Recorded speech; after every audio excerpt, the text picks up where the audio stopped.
सहेली।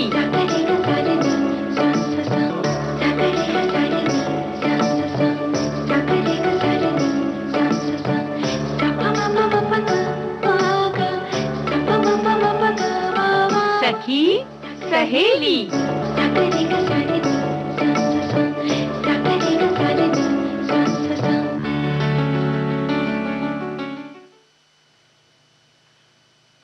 सखी सहेली सुनने वाली सभी सखियों सहेलियों को नेहा शर्मा और प्यारी बुआ का नमस्कार। नमस्कार। और बुआ जी आज तो बहुत खास दिन है। खास दिन खास दिन है आज। तो सबको बधाई दे देते हैं। पहले तो ये कि सखी सहेली में आप जुड़ गए हैं तो आपको बहुत बहुत बधाई। और उसके संग संग जो दिवस हैं, जिनके लिए दिवस है उनके लिए भी, और जिनकी वजह से ये दिवस मनाया जा रहा है और उनकी वजह से हम जो सुरक्षित हैं, तो हम सबको बधाई। बिल्कुल, है ना। और आज जिस दिवस की बात हम कर रहे हैं वो है राष्ट्रीय कोयला खनिक दिवस जी, अंतर्राष्ट्रीय अग्निशामक दिवस। ये दोनों दिवस आज हैं। बड़ा महत्वपूर्ण है। गर्मियां जब आती हैं तो ज्यादा अग्नि का जो है ना प्रकोप ज्यादा समझ में आता है और दिखाई भी देता है। बहुत सारे कारण हैं उसके, उस पर चर्चा करेंगे। और चर्चा करेंगे तो वो तो ठीक है, लेकिन घूमते घूमते भी तो रहेंगे ना। बिल्कुल, हम घूमने चलेंगे, सरहिंद जाएंगे जो कि पंजाब का एक शहर है और बहुत ही महत्व है इस शहर के। हाँ। तो वो वहाँ घूमने जाएंगे। और महत्व तो भाई देखो परीक्षाओं का भी बहुत है। और उससे ज्यादा तो उसके बाद जो परिणाम आता है उसका और ज्यादा महत्व है। वो असली परीक्षा तो वही होती है ना, कि परिणाम का जो इंतजार होता है और जब आ जाता है तब क्या होता है, और जब तक आप इंतजार करते हैं तब तक दिल की धड़कनें क्या कहती हैं, इस सब बारे में हमारे साथी बताएंगे ना। वो दिन याद करो, याद करके। यही तो हम कह रहे हैं कि भाई बताइएगा कि वो दिन याद करो में परीक्षा का परिणाम। परीक्षाएं वैसे बहुत तरीके की होती हैं। हाँ, कई तरह की परीक्षाएं होती हैं और उन सभी परीक्षाओं के परिणाम भी अलग अलग होते हैं। उन परिणामों का हम पर क्या असर होता है ये हमारे साथी बता सकते हैं। और इंतजार का क्या असर होता है। और एक बड़ा मजेदार जो मामला है, अलग अलग समय में अलग अलग तरह से परिणाम निकलने लगे। बहुत पहले अखबार में निकलता था और उस अखबार की प्रतीक्षा होती थी। कभी कभी रात को वो निकलता था, कभी कभी कहीं बीच में लूट लिया जाता था वो। तो कुछ इस तरीके की भी बातें होती थी। तो वाकई तो बहुत सारे हैं, उस पर चर्चा करेंगे। लेकिन राष्ट्रीय कोयला खनिक दिवस जो है, यानी जो खदान में लोग काम करते हैं उनके लिए ये दिवस है। बिल्कुल, और हर वर्ष 4 मई को ये दिवस मनाया जाता है ताकि खदानों में काम करने वाले खनिकों को उनके कठिन परिश्रम के लिए याद किया जाए। क्योंकि कोयला एक समय में ईंधन का सबसे महत्वपूर्ण स्रोत रहा है और हमारा देश कोयला भंडार की उपस्थिति में विश्व में 5वें स्थान पर है। तो कोयला जो खनन है ये कार्य काफी लंबे समय से चल रहा है। जैसे कि ईस्ट इंडिया कंपनी जब आई तब उसके बाद से ही कोयला खनन का कार्य देश में शुरू हो गया। और जब भाप से रेल का इंजन चलने लगा, उसके बाद तो कोयले खनन कार्य में बढ़ोतरी होगी क्योंकि कोयले की खपत भी ज्यादा होने लगी, बहुत ज्यादा हो गई। और वैसे हमारे साथी ने बताया है कि कोयला जो है उथल पुथल के दौरान पृथ्वी में दबे वृक्षों के अपरूप हैं। ये बात सही है। और फलस्वरूप ये धरती के नीचे खदानों में पाए जाते हैं, ऊर्जा के स्रोत हैं। फलतः इनकी मांग प्रायः हर क्षेत्र में ही अधिक है। श्रमिक उन खदानों से इसे निकालते हैं। कोयलरी खदान बहुत ही प्रसिद्ध है और इन खदानों के समीप इनकी बड़ी संख्या में बस्तियां हैं। इनके श्रम को और कार्य की श्रेणी को देखते हुए इनकी सुरक्षा अति आवश्यक है। खदानों में ऑक्सीजन के अभाव में काम करना पड़ता है। कभी कभी तो खदानें धंस जाती हैं, पानी भर जाता है और कितने ही श्रमिक जो है वो मारे जाते हैं। सावधानी और सुरक्षा यहाँ अपेक्षित है। तो बिल्कुल सही है। इसीलिए तो औद्योगिक क्रांति के दौरान जो है ना इनके सब चीज को देखा गया। जी, और कोयला खनिकों के अथक परिश्रम में देश को विकास पथ पे पहुंचाया औद्योगिक क्रांति के दौरान पर। और इन अपरिचित नायकों के नाम को ही आज के दिन हम याद करते हैं, जो कि बेनाम नायक है ऐसा कह सकते हैं। इतने सारे व्यक्ति उस काम में लगे हैं लेकिन हम उन्हें पहचानते नहीं क्योंकि ज्यादातर उनका काम एक तो जोखिम से भरा होता है जैसा हमारे साथी ने कहा, और पल पल कई खतरे होते हैं उनके सामने। ये घबराते नहीं है, खानों को खोदते रहते हैं, सुरंग बनाते हैं, कोयला निकालने के लिए गहरी खुदाई करते जाते हैं और इसमें ही इनका जीवन बीतता जाता है। और ज्यादातर हम ये कह सकते हैं कि ये ऐसे नायक हैं जो उन गहरी अंधेरी खाइयों में रहते हैं और लोगों तक उजाला पहुंचाते हैं। हाँ, ये बात तो है क्योंकि हमारे देश की इकोनॉमी में ये जो है खदानों का बहुत बड़ा रोल है। से हमारे साथी लिख रही हैं कि कोल इंडस्ट्री में भारत की इकोनॉमी में बहुत बड़ा रोल निभाया है। स्वतंत्रता के बाद भारत सरकार ने माइनिंग इंडस्ट्री पर और ज़्यादा फोकस किया। वर्तमान में भारत कोयला, तेल, प्राकृतिक गैस, मेटालिक और नॉन मेटालिक मिनरल्स, बहुत सारे इन्होंने नाम लिखे हैं। जस्ता आदि जैसी धातु जो है भारत की अर्थव्यवस्था का एक बड़ा हिस्सा है और भारत की इकोनॉमी में योगदान दिया है। तो जाहिर है कि हम तो आमतौर पर हम लोग देखते हैं ना कि ये ईंधन का स्रोत है जी लेकिन बाकी जो चीज़ें इससे जुड़ी हुई हैं वो भी बहुत महत्वपूर्ण है। तो इनके काम को हम लोगों ने कभी महसूस ही नहीं किया, हम लोग को पता भी नहीं कि ये किस तरह से निकलता है। ठीक है, निकलता है, लेकिन उस इंसान की जान कितने जोखिम में रहती है, हाँ। ये दिवस मनाने की वजह से हमारे बहुत सारे साथियों को इसकी जानकारी मिलेगी और मिलनी चाहिए। और आप, ऐसा नहीं है कि सिर्फ आज जानकारी हासिल करें, करते रहें इस बारे में, है ना? बिल्कुल। और अगर हम बात करें भारत की, तो यहाँ मुख्यतः उड़ीसा, पश्चिम बंगाल, छत्तीसगढ़, झारखंड और देश के कुछ मध्य और दक्षिणी हिस्से प्रमुख कोयला आपूर्ति करता है। तो यहाँ कोयले की खानें ज्यादा हैं और वहाँ जो खनिक हैं वो काम करते हैं, बहुत ज्यादा। और जाहिर है कि जब खनिक जहाँ काम करते हैं वहीं उनकी बस्ती बनाई जाती है ताकि उनको आने जाने में बहुत समय ना लगे, तो बस्ती भी आसपास रहती है। कभी कभी तो जो परिवार के लोग हैं उनकी भी जान जोखिम में आ जाती है, जैसे धंस जाती है पूरी माइंस। तो इस तरीके की दिक्कतें हैं। तो लेकिन काम तो करते हैं। तो ऐसे सैनिकों को हम सलाम करते हैं, ये भी सैनिक हैं खनिक को। तो राष्ट्रीय कोयला खनिक दिवस की सभी को बधाई जी। आपकी खूबसूरत आंखों में समा सकता हूँ क्या? मैं अंदर आ सकता हूँ?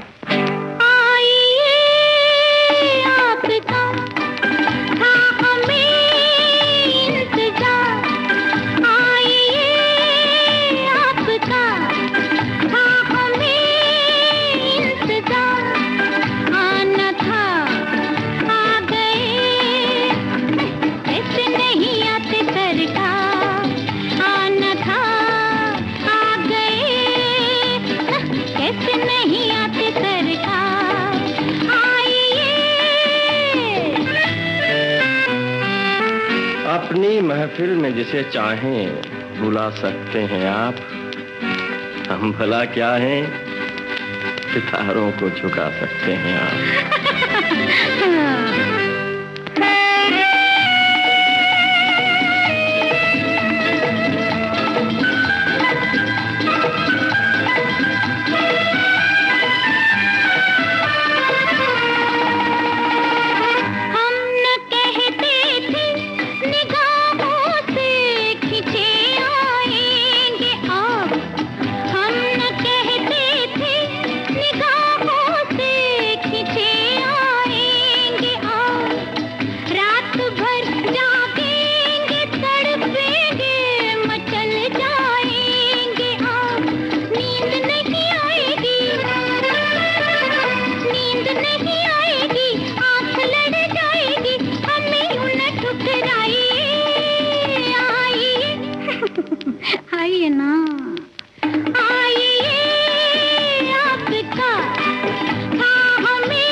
मौसम सुहाना है, दिलकश जमाना है,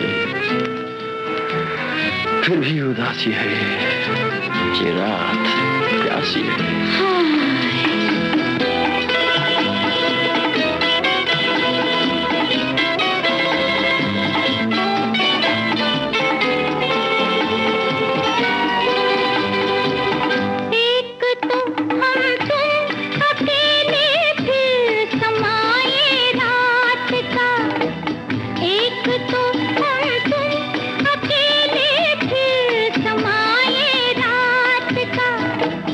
देखता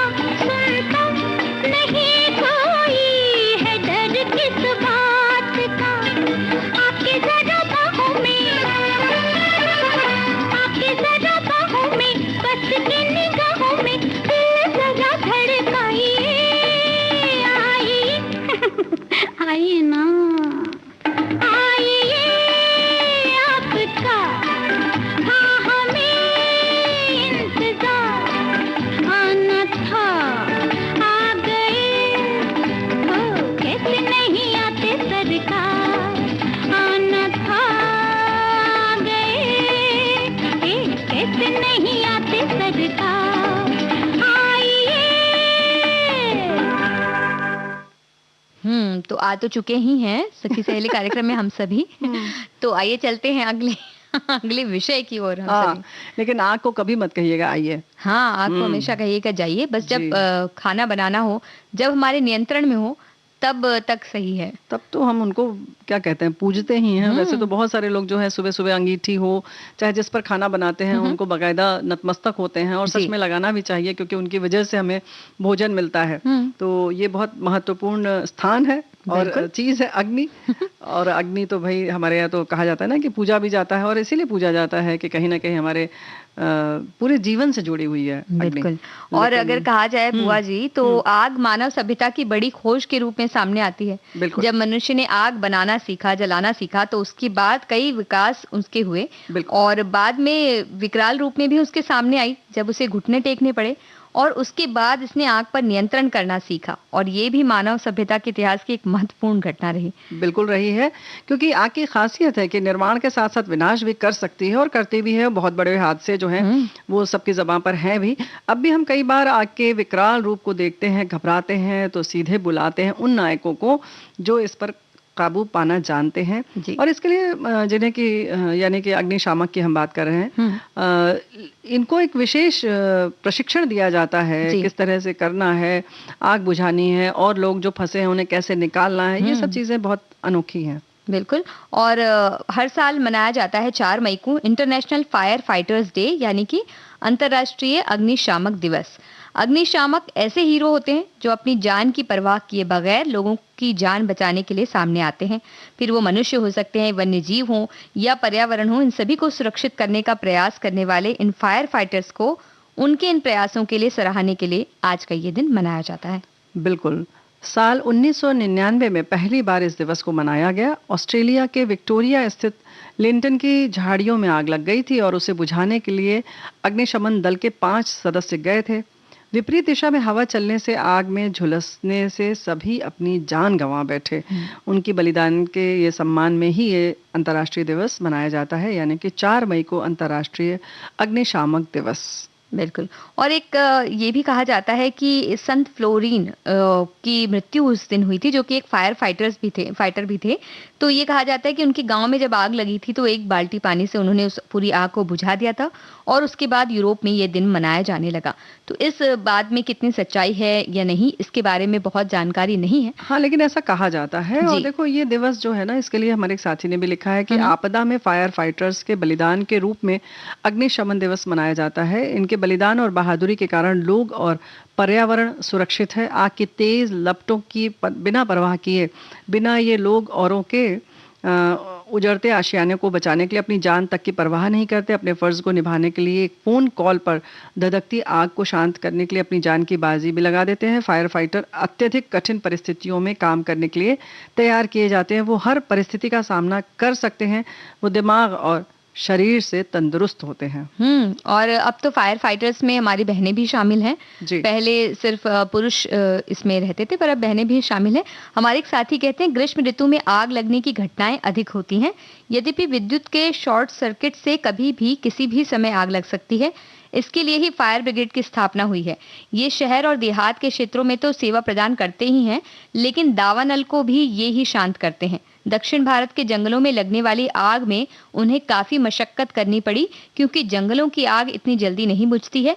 ऐसे ही लोगों के लिए आज का अंतर्राष्ट्रीय अग्निशमन दिवस है। जी। और इस दिवस के प्रतीक जो है ना नेहा बिटिया, 2 रंग के फीते हैं। एक तो लाल जो आग का प्रतीक है, और दूसरा नीला, बताओ किस चीज का प्रतीक हो सकता है? पानी का। और ये इस तरीके से ये प्रतीक हैं इसके। और इस दिन यूरोप में 30 सेकंड तक फायर ब्रिगेड के सायरन बजाए जाते हैं। उसके बाद अग्निशामकों के लिए 1 मिनट का मौन रखा जाता है और उन्हें धन्यवाद दिया जाता है।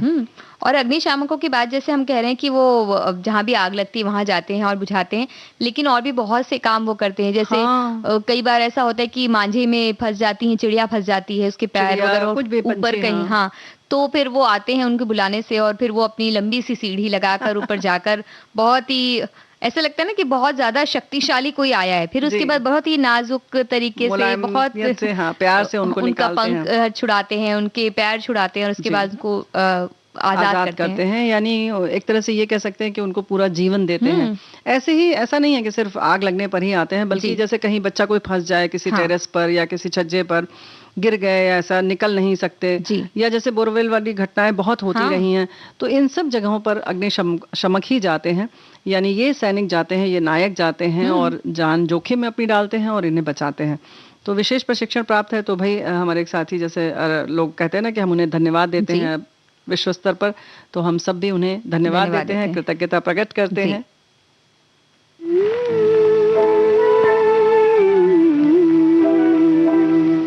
ला ला ला ला ला ला ला ला ला,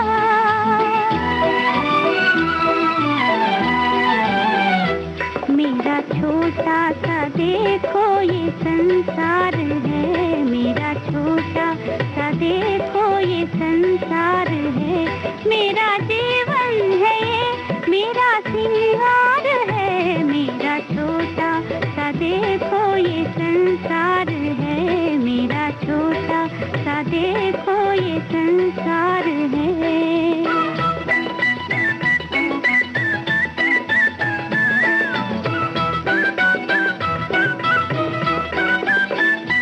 मेरे छोटे से बगिया के ओ बाग़बान, मेरे छोटे से बगिया के ओ बाग़बान, तेरे दम से है सारी बहारें यहाँ, तेरे दम से है सारी बहारें यहाँ, सारे बागों से अच्छा ये गुलजार है, मेरा छोटा सा देखो ये संसार है, मेरा छोटा सा देखो ये संसार है।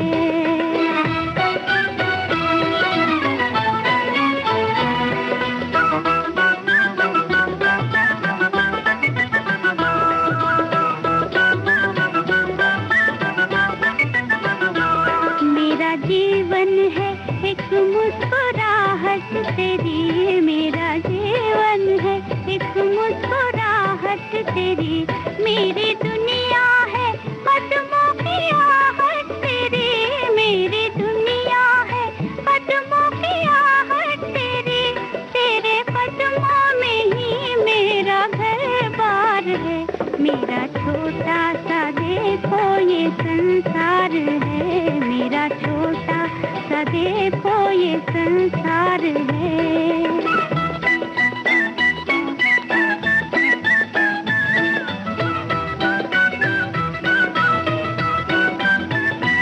छोड़ के मैं तुझे कोई जन्नत न लूं, छोड़ के मैं तुझे कोई जन्नत न लूं, तेरे बदले में दुनिया की दौलत न लूं, तेरे बदले में दुनिया की दौलत न लूं, मेरी पूजा पिया तेरा दीदार है, मेरा छोटा सा देखो ये संसार है, मेरा छोटा सा देखो ये संसार है।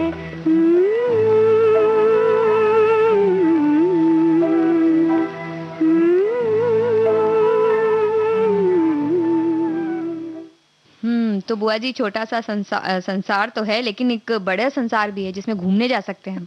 आप घूमने की बातें क्यों नहीं कर रही हैं, बताइए हमें। हमें मालूम था तुम जाओगी जरूर, मानोगी तो है नहीं, तो बात करने से कोई फायदा है। चलो बस सीधे सीधे आज हम लोग बात कर रहे थे ना, तुम्ही ने कहा नहीं सरहिंद जाएंगे। सरहिंद एक जगह है ना, चलो पंजाब का शहर है, छोटा सा है लेकिन थोड़ा सा अलग इसका महत्व है, समझी ना। और ये जो है ना, सिख समुदाय के लोग जो है यहाँ, उनके लिए तो धार्मिक महत्व है, लेकिन इसमें बहुत जो कह सकते हैं इसका इतिहास बहुत समृद्ध है और बहुत सारे ऐतिहासिक संरचनाएं हैं जो इसके महत्व को बढ़ाती हैं। और ये शहर पंजाब के लुधियाना और अंबाला के बीच में है और इसे गुरुमारी भी कहा जाता है। सरहिंद के नाम पर लोगों का ये कहना है कि सरहिंद का नाम सर ए हिंद से आया है, जिसका अर्थ होता है सीमांत। और इसका कारण है कि इसे प्राचीन समय में हिंदुस्तान के प्रवेश द्वार के रूप में देखा जाता रहा था और कई जब आक्रमणकारी जो आते थे वो यहाँ से कई बार प्रवेश करना चाहते थे, क्योंकि दरवाजा हो गया ना ये इस तरीके से। और यहाँ कई किले हैं, संग्रहालय है, गुरुद्वारे हैं और उद्यान भी हैं, सभी का ऐतिहासिक महत्व है। क्या बात है। अब पहुंचने की अगर हम बात करें पहले, तो देश के हर कोने से ट्रेन या कोई साधन तो नहीं मिलेगा, लेकिन दिल्ली जंक्शन से यहाँ कई ट्रेन आती हैं। इसके अलावा अगर आप हवाई मार्ग से आना चाहते हैं तो सबसे नज़दीकी हवाई अड्डा जो है लुधियाना अंतर्राष्ट्रीय हवाई अड्डा, जो बस 45 किलोमीटर की दूरी पर स्थित है। और सड़क मार्ग से अगर आना है तो अमृतसर, लुधियाना, चंडीगढ़ और दिल्ली से बसें भी मिल जाती हैं, और अपनी गाड़ी से आना चाहें तो यहाँ भी आ सकते हैं। और सरहिंद के अंदर घूमने के लिए आपको स्थानीय परिवहन के साधनों का इस्तेमाल करना पड़ेगा। और शहर बहुत बड़ा नहीं है, लेकिन दर्शनीय स्थल शहर के बाहर भी स्थित है, इसलिए आपको वहाँ के परिवहन का इस्तेमाल करना पड़ सकता है। और सर्दियाँ, जो मौसम होता है सर्दियों का, वहाँ उस समय यहाँ जाना बहुत अच्छा माना जाता है। सभी जगह अच्छा रहता है, हमें लगता है ना, सर्दियाँ तो अच्छी ही होती हैं। और अच्छा, एक बात और है, क्योंकि यहाँ बहादुरी के किस्से हैं, तो आपको थोड़ा गर्मजोशी तो आई जाएगी, थोड़ी गर्माहट आ जाएगी जब आप देखेंगे यहाँ पर, क्योंकि सालों पहले आक्रमणकारियों के हमलों से देश की रक्षा करने के लिए यहाँ के नौजवानों ने अपना खून बहाया है। इन्हीं किस्सों की गवाही देता यहाँ स्थित आम खास बाग है। और भारतीय पुरातत्व सर्वेक्षण इस स्थान का रखरखाव करता है। सरहिंद के वीरों की कहानी जो है ना, लाइट और साउंड शो की मदद से बयां की जाती है। कई बड़े स्मारक भी हैं यहाँ पर। और गुरुद्वारा फतेहगढ़ साहिब सिख समुदाय का एक मुख्य धार्मिक स्थल है। गुरु गोबिंद सिंह के छोटे बेटों की बहादुरी को याद करने के लिए इसका निर्माण किया गया था। बहुत शांत और शांतिपूर्ण माहौल अगर आपको चाहिए तो इस जगह आपको जाना चाहिए। वो आप बहुत ही मन अच्छा शांत रहता है। जी, और आगे भी आप जा सकते हैं वहां से घूमने के लिए। 6 किलोमीटर की दूरी पर, है ना। संत फतेहगढ़ साहिब शहर से 6 किलोमीटर की दूरी पर है ये संत नामदेव का मंदिर। यहाँ बसंत पंचमी के मौके पर पता है 3 दिन का मेला लगता है। और यूं तो जैसे सभी जानते हैं कि नामदेव यूं तो हमारे मतलब महाराष्ट्र के प्रसिद्ध संत हैं, लेकिन गुरु ग्रंथ साहिब में उनके 61 भजन शामिल किए गए हैं। और तो जाहिर है कि वहाँ पर भी मान्यता है। और वैसे भी संत जो है घूमते रहते हैं, तो अलग अलग जगह पर उन्हें लोग याद करते हैं। और भाई जाहिर है यहाँ मेला लग जाता है। देवी चक्रेश्वरी देवी का जैन मंदिर भी लोगों को आकर्षित करता है। बिल्कुल। और इसके अलावा मुस्लिम समुदाय में मक्का कहा जाता है, दूसरा मक्का कहा जाता है। इसके नाम से मशहूर शेख अहमद फारूकी सरहिंदी की दरगाह भी यहाँ है। यहाँ कई तीर्थयात्री भी हर साल आते हैं। इसके पास ही स्थित है उस्ताद दी मजार, जिसे वास्तुकला की दृष्टि से बेहतरीन माना जाता है। वहीं शाहगीर दी मजार और साधना कसाई की मस्जिद भी खासी लोकप्रिय है। कहते हैं कि जो साधना जिनकी बात हम कर रहे हैं, आप उनके बारे में कुछ ना कुछ जानती हैं। आपने कहा था बताऊंगी मैं। अरे देखो ना जी, भगत साधना है, इन्हें जैसे साधना कसाई जैसे कह रहे हैं ना कि ये एक प्रसिद्ध मुस्लिम कवि, रहस्यवादी और संत थे। और सरहिंदी ईंटों के प्रयोग से बनी इस मस्जिद की संरचना वास्तुकला का बेजोड़ नमूना कही जाती है। भगत साधना का लिखा एक शब्द जो है वो गुरु ग्रंथ साहिब में भी शामिल किया गया है। तो देखिए बुआ जी, इतने सारे धार्मिक स्थलों की हमने यात्रा कर ली है, लेकिन और भी बहुत सारी जगह हैं यहाँ घूमने की। बिल्कुल, पर उससे पहले गीत सुन लेते हैं। हम समझ गए थे।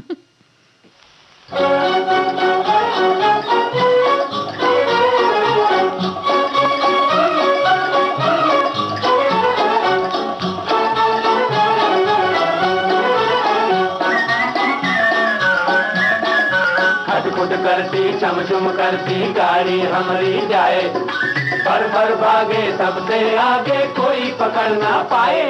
हो गाड़ी वाले गाड़ी धीरे हाँक रे, गाड़ी वाले गाड़ी धीरे हाँक रे, दिया उड़ा जाए लड़े आँख रे, होए दिया उड़ा जाए लड़े आँख रे, होए गाड़ी वाले गाड़ी धीरे हाँक रे।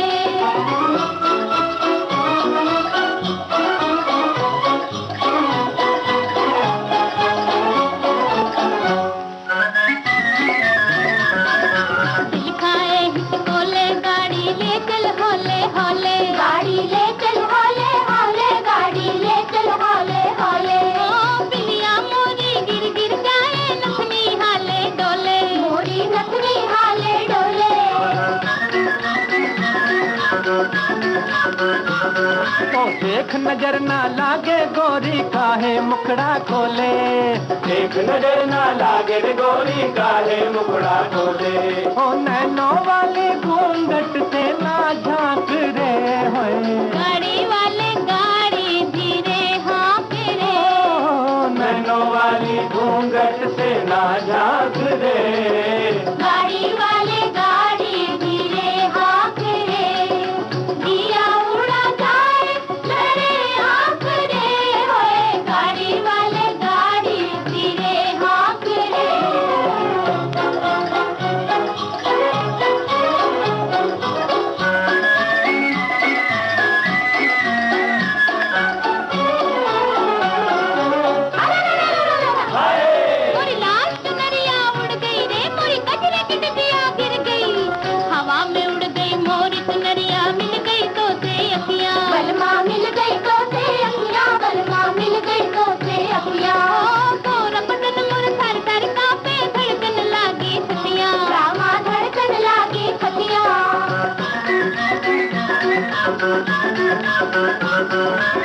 अलबेली बीच डगरिया ना कर ऐसी बतियां, ओ अलबेली बीच डगरिया ना कर ऐसी बतियां।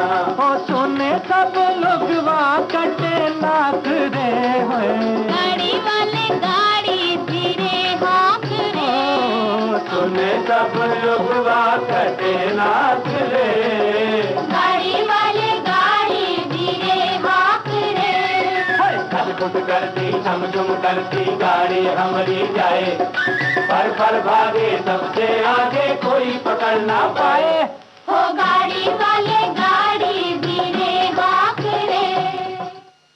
तो धीरे धीरे ऐसे गाड़ी में सफर करते करते सभी धार्मिक स्थलों की तो हमने कर ली है यात्रा पूरी। खुद तो जब तुम साइकिल चलाओ चाहे स्कूटर चलाओ तब तो बिल्कुल ये धीरे धीरे वाला जो है ना वो शब्द ही गायब हो जाता है। हाँ, और अब बड़े मजे से बता रही हैं गाल पर हाथ रख के धीरे धीरे चलाओ। सबकी गति ऐसी होती है ना बुआ जी की, जिसकी गति में कौन सा धीरे है ऐसा। हाँ, मतलब वो वाला धीरे है कितने पर, 60 किलोमीटर पर आवर वाला में कि 40 वाला? यही सब अलग अलग फॉर्मूले लगाते तभी परिणाम आते हैं कुछ अलग अलग। और दिल की धड़कनें बढ़ जाती हैं। परिणाम पर बाद में चर्चा करेंगे, थोड़ा सा जो जगह बची है वो तो बताओ। बिल्कुल, और अगर सबको लग रहा है कि सरहिंद में सिर्फ धार्मिक स्थल ही है घूमने के लिए, तो ऐसा बिल्कुल भी नहीं है। हाँ, लेकिन तुमने अभी तक तो धार्मिक स्थल की पहले धार्मिक स्थल सब चले गए हैं, उसके बाद जाएंगे ऐतिहासिक स्मारकों की ओर घूमने के लिए। जैसे कि 17वीं शताब्दी में बनी हवेली तोडरमल यहाँ है, और ये हवेली गुरुद्वारा फतेहगढ़ के परिसर में ही है, और इसे कहा जाता है जहाज महल या जहाज हवेली भी इसका नाम है, और इसकी संरचना कुछ इस तरह की है। तो पुरातात्विक महत्व की अगर बात करें तो भाई सोचो, हड़प्पा सभ्यता के समय का भी यहाँ पर जो है स्थान है। इसे संघोल भी है यहाँ पर।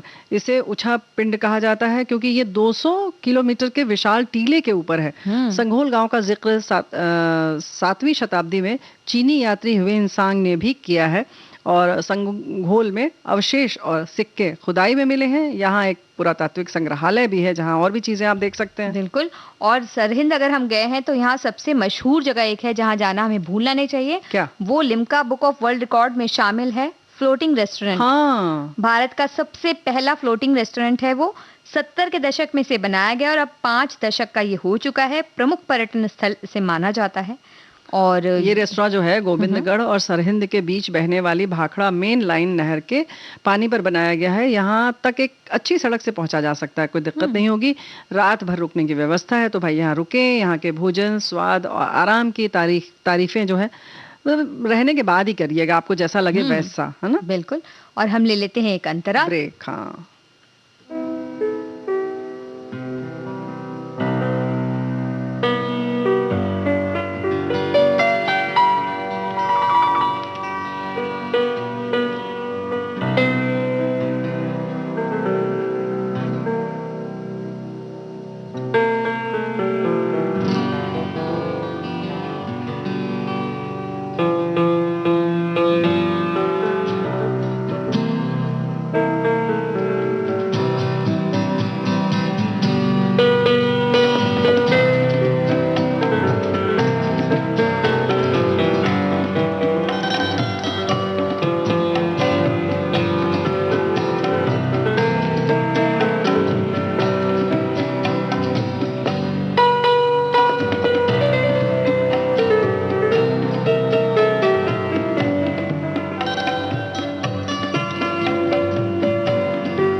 अंतराल के बाद आप सभी का एक बार फिर से स्वागत है। आप सुन रहे हैं विविध भारती पर कार्यक्रम सखी सहेली। जी हाँ बुआ जी, सरहिंद के जो वो रेस्टोरेंट की बात हुई ना, फ्लोटिंग रेस्टोरेंट की, तो मुझे एक गाना याद आ गया।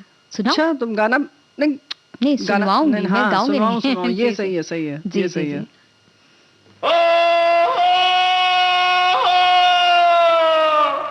स्टूडेंट कॉलेज, अरे फला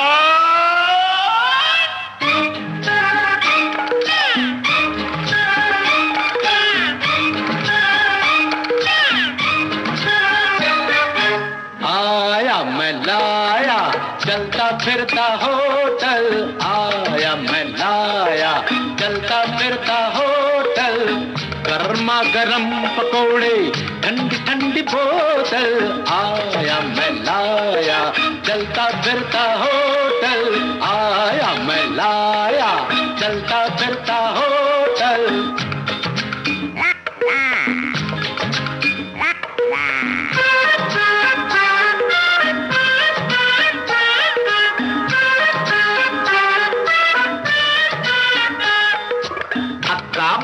तीन तलक का लयम लाठी खयम ठुस। बिस्कुट नरम करा दे टॉफी मीठी मीठी, बिस्कुट नरम करा दे टॉफी मीठी मीठी। लॉलीपॉप लो मजा करो खाओ बजाओ सीटी। पुरपुर यूं सीटी बोले बाग में जैसे कोयल। आया मैं लाया चलता फिरता होटल, आया मैं लाया चलता फिरता होटल।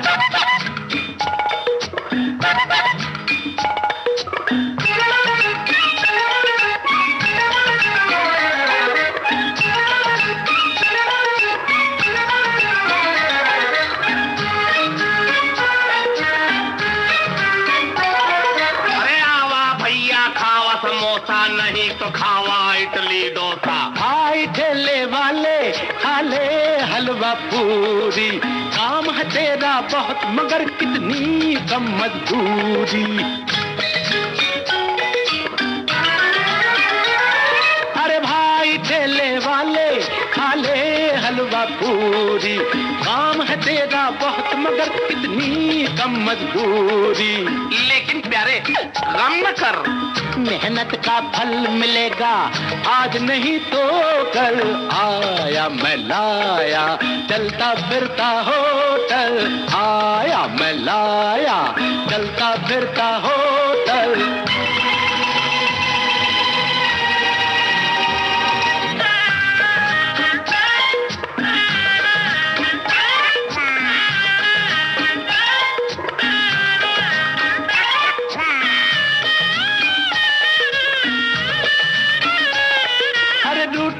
महबूबा तो फौरन मान जाए, फौरन मान जाए। हाय हाय अम्मा हाय हाय हाय हाय हाय बाबा हाय।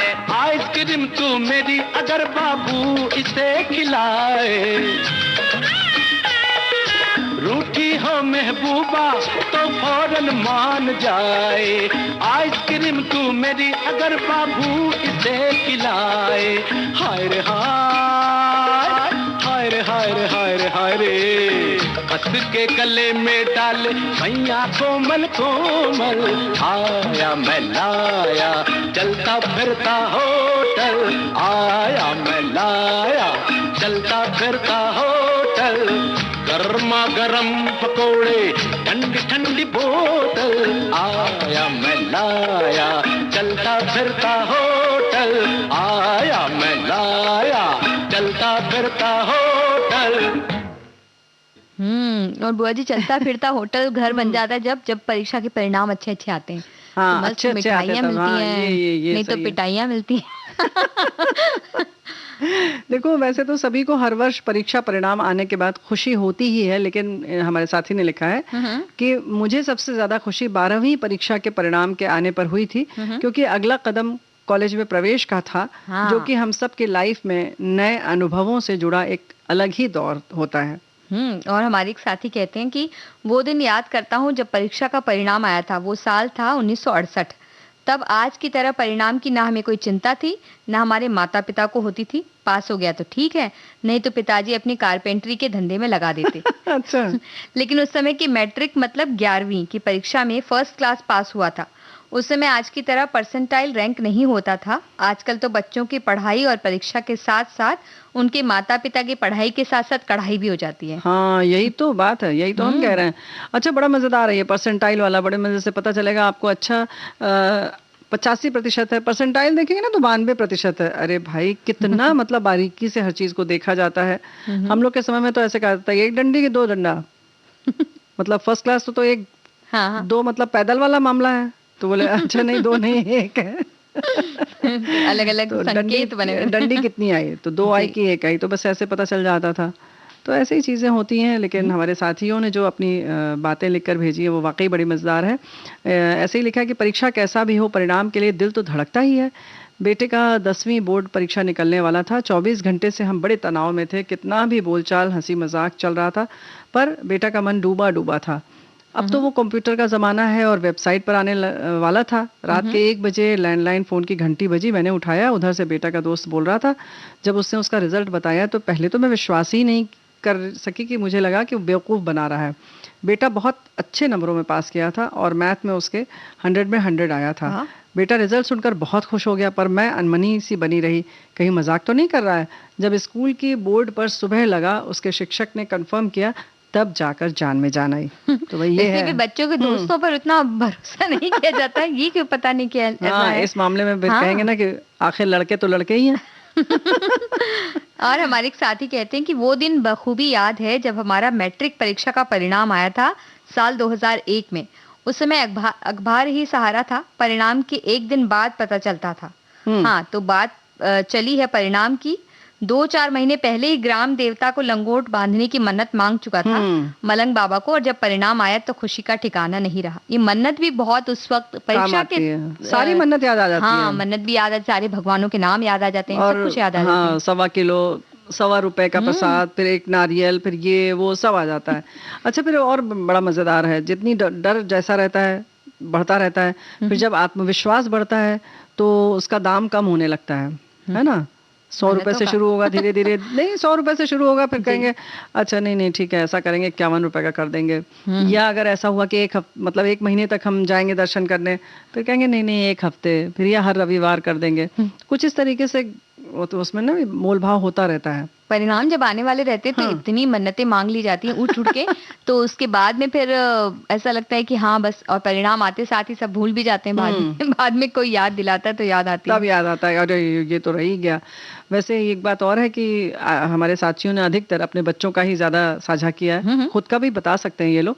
वैसे इन्होंने भी लिखा है कि परीक्षा का परिणाम आने वाला है मेरे बेटे का 12वीं का। आजकल बच्चों का परिणाम अपना परिणाम होता है, मन में यही आ रहा है, पता नहीं कैसा परिणाम आएगा। तो भाई ऐसा नहीं है, निश्चिंत रहिए, जो आएगा उसे स्वीकार कीजिए, उसका स्वागत कीजिए, है ना। बिल्कुल। और कई बार परिणाम आते हैं तो लोगों के मन में क्या आता है ये बताते हैं आपको, ऐसा है ना। हाँ, ये भी आता है। क्या हुआ, कैसे हुआ, कब हुआ, अब क्या सुनाए। ये क्या हुआ, कैसे हुआ, कब हुआ, क्यों हुआ, जब हुआ तब हुआ, ओ छोड़ो ये न सोचो। ये क्या हुआ, कैसे हुआ, कब हुआ, क्यों हुआ, जब हुआ तब हुआ, ओ छोड़ो ये न सोचो। ये क्या हुआ।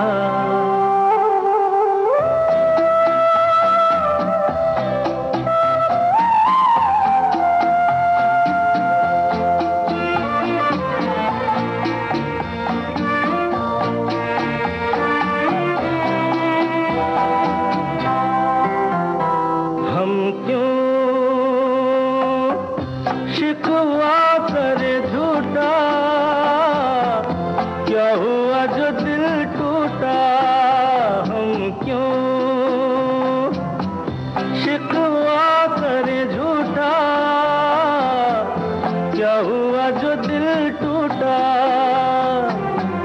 शीशे का खिलौना था,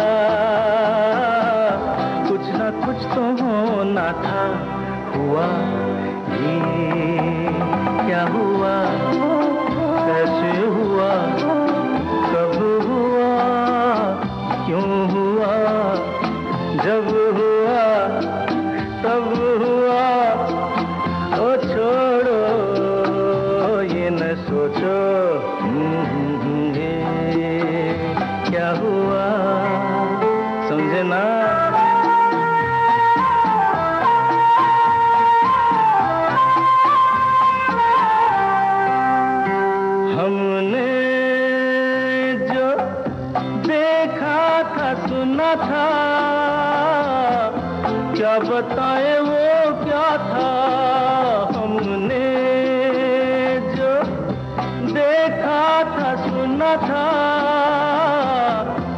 क्या बताएं वो क्या था, सपना सलोना था, तुम तो होना था। हुआ ये क्या हुआ, कैसे हुआ, कब हुआ, क्यों हुआ, जब हुआ तब हुआ। ओ छोड़ो ये न सोचो, ये क्या हुआ।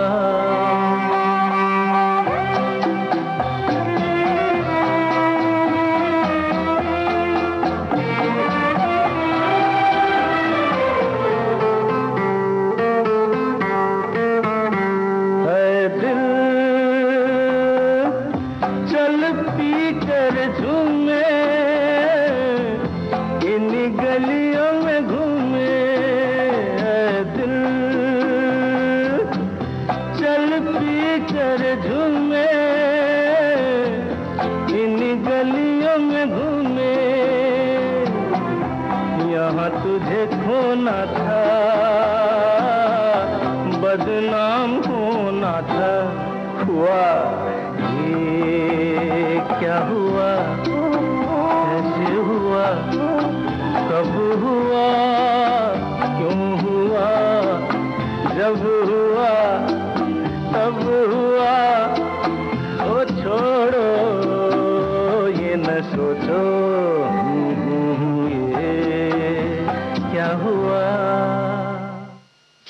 तो ये क्या हुआ, कैसे हुआ, ये सारी बातें सोची जाती हैं जब परिणाम आता है तब। हाँ, मतलब 12वीं की परीक्षा का परिणाम है और चेहरे पर भी 12 बज जाता है। ये क्या हुआ, कैसे हुआ। अच्छा, जब पढ़ते हैं तब नहीं सोचते हैं जरा भी? जब पढ़ते हैं तब तो पूरा सोचा जाता है बुआ जी, और जब लिखते हैं तब सोच नहीं पाते हैं। कुछ नहीं, ऐसा नहीं होता है। पढ़ते समय तो इतनी खुरापात करती हो तुम भी, खास तौर से, और बहुत सारे हमारे साथी, हमें मालूम है। तो मन भी इधर उधर लगता है ना, उस वक्त ज्यादा मन घूमता है, सब जगह जाता है वो। यही तो हम कह रहे हैं ना, सबको देखना होता है, कौन आया घर में, कौन सी फिल्म आ रही है टीवी में।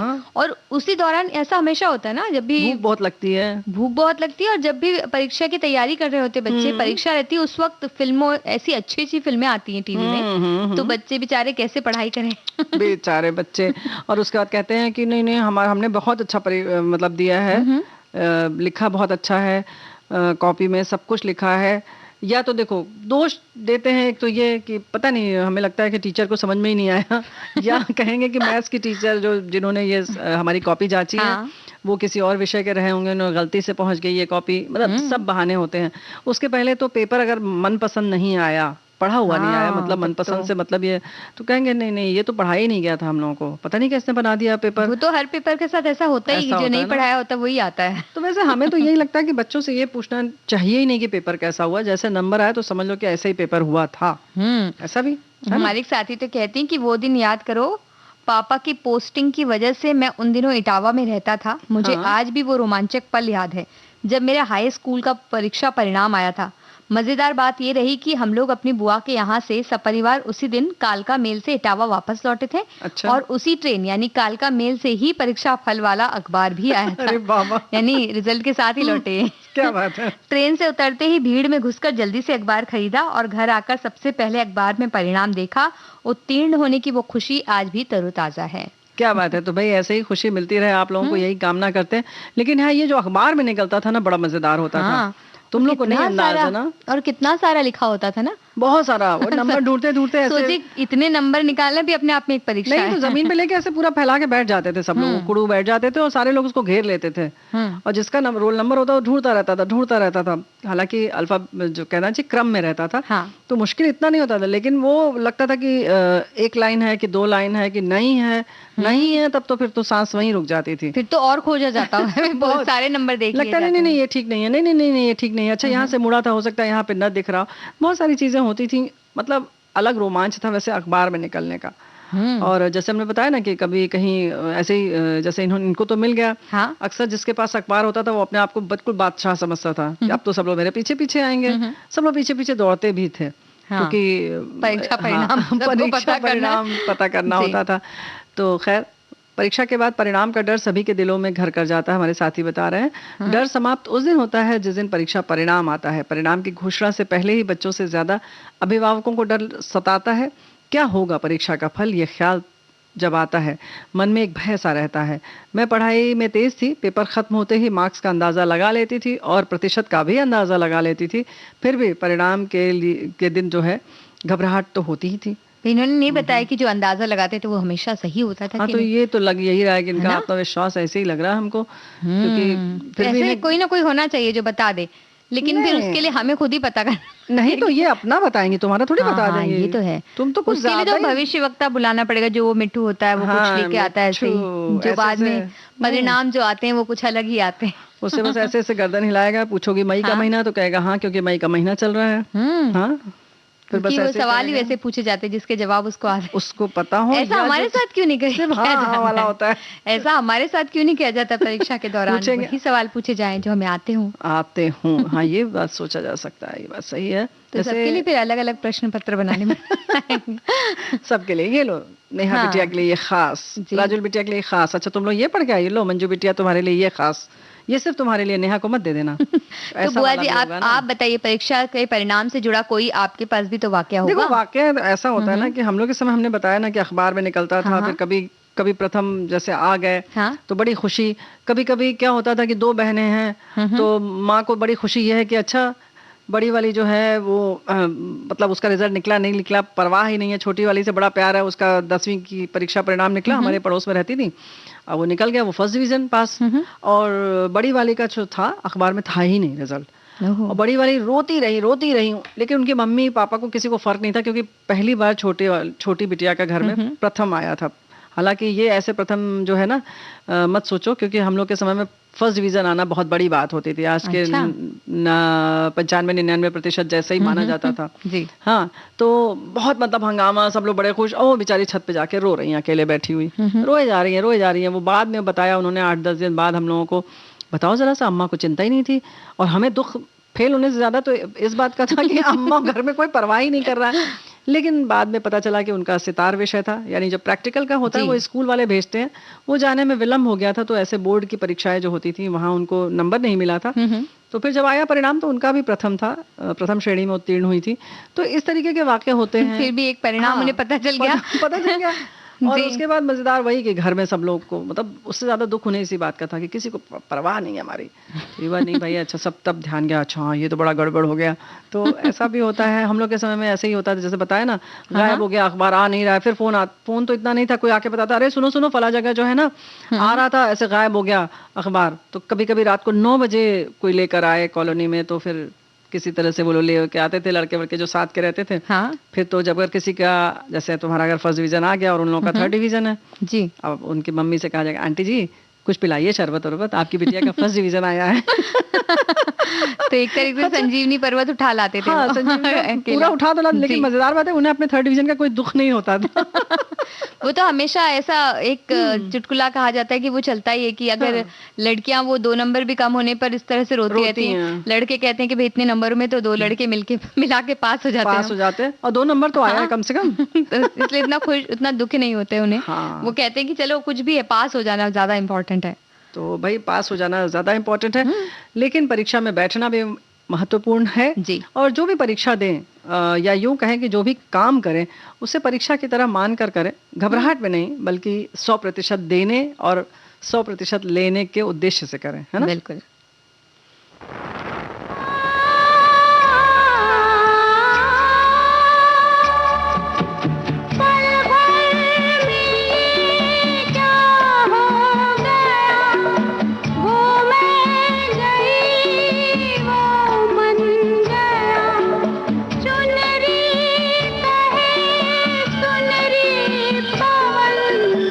सावन लाया अब के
बुआ जी, परीक्षा परिणाम की बात हो रही है तो बहुत सारी अच्छी बातें भी निकल आई।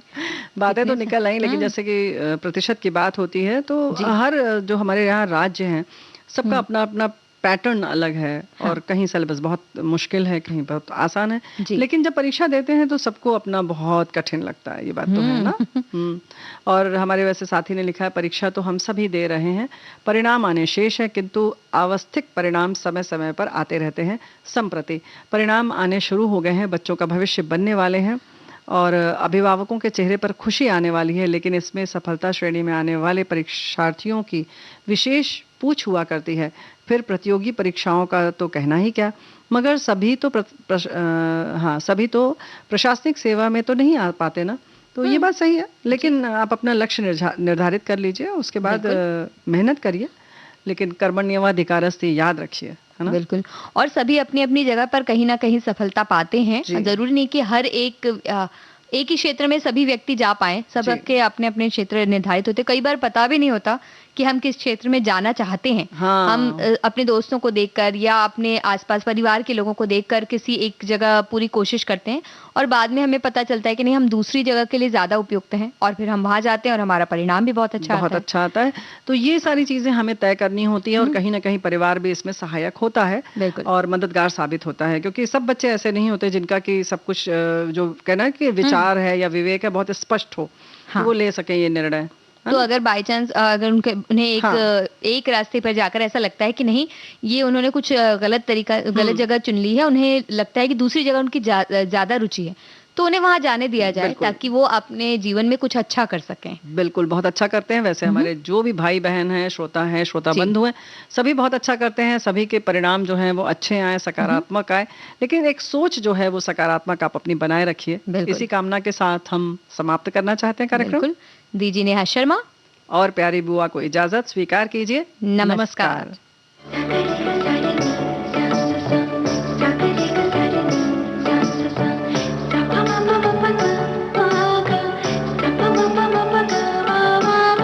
सखी सहेली।